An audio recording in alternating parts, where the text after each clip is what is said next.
pone fin a las guerras civiles entre los conquistadores, se embarca hacia el Perú y Cieza decide acompañar a la Gasca en esta larguísima marcha hacia el Perú, en este proyecto de la Gasca por derrotar a Gonzalo Pizarro, que era el líder de los conquistadores, de los encomenderos.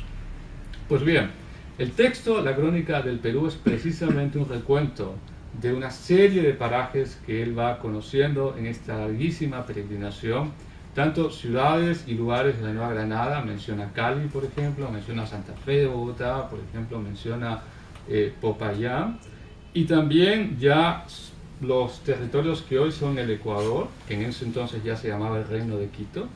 y luego lo que va a ser el Reino de la Nueva Castilla, que es pues el Perú. Entonces es un poco en esa experiencia, acompañando a este funcionario, es que él va conociendo diversos poblados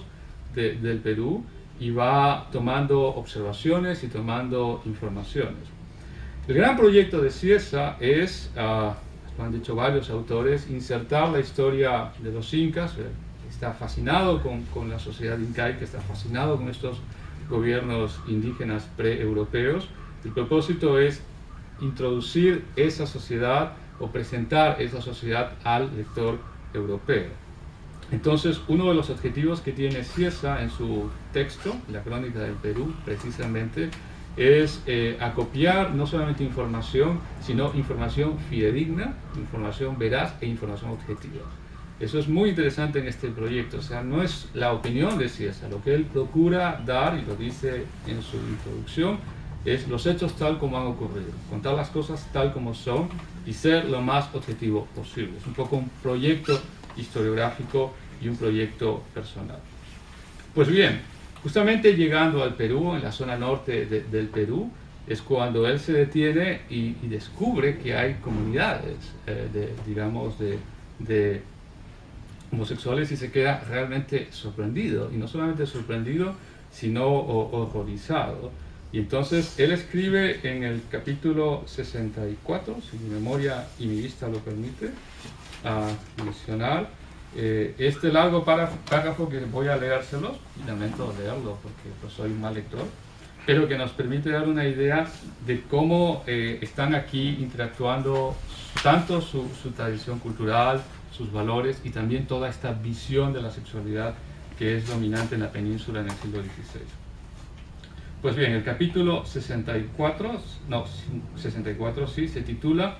«Cómo el demonio hacía entender a los indios de estas partes que era ofrenda grata a sus dioses tener indios que asistiesen en los templos para que los señores tuviesen con ellos conocimiento, cometiendo el gravísimo pecado de la sodomía». Ese es el largo título del capítulo. Recuerden que en esa época los títulos son bastante largos, es una construcción retórica diferente a la que hoy tenemos.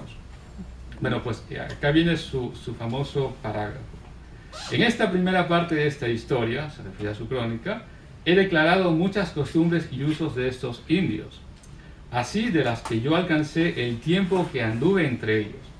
como de lo que también hoy algunos religiosos y personas de mucha calidad, los cuales, a mi ver, por ninguna cosa dejarían de decir la verdad de lo que sabían y de lo que alcanzaban. Porque es justo que los que somos cristianos tengamos alguna curiosidad para que, habiendo y entendiendo las malas costumbres de estos, o sea, de los indios, apartarlos de ellos y hacerles entender el camino de la verdad, para que se salven. Por tanto, diré aquí una maldad grande del demonio, las cuales, que en algunas partes de este gran reino del Perú, solamente algunos pueblos comarcanos, a Puerto Viejo y a la isla de La Puna, usaban y abusaban el pecado nefando, y no en otros. Se refiere que no en otros lugares, solamente entre Puerto Viejo y la isla de La Puna. Lo cual yo tengo que era así, porque los señores ingas fueron limpios en esto, es decir, ellos no practicaban este tipo de actividades, y también los demás señores naturales. Continúo. En toda la gobernación de Popayán tampoco alcancé que cometiesen este maldito vicio, porque el demonio debía de contentarse con que usasen la crueldad que cometían de comerse unos a otros, se refiere al canibalismo, y ser tan crueles y perversos los padres para los hijos. Y en estos otros, por los tener el demonio más presos en las cadenas de su perdición, se tiene ciertamente que en los oráculos y adoratorios, donde se daban las respuestas, hacía entender que convenía para el servicio suyo que algunos mozos desde su niñez estuviesen en los templos, para que a tiempos y cuando se hiciesen los sacrificios y fiestas solemnes, los señores y otros principales usasen con ellos el maldito pecado de la sodomía. Y para que entiendan los que esto leyeren, podemos decir escucharon, en fin, cómo aún se guardaba entre algunos esta diabólica santimonia. Pondré una relación que me dio de ello en la ciudad de los reyes,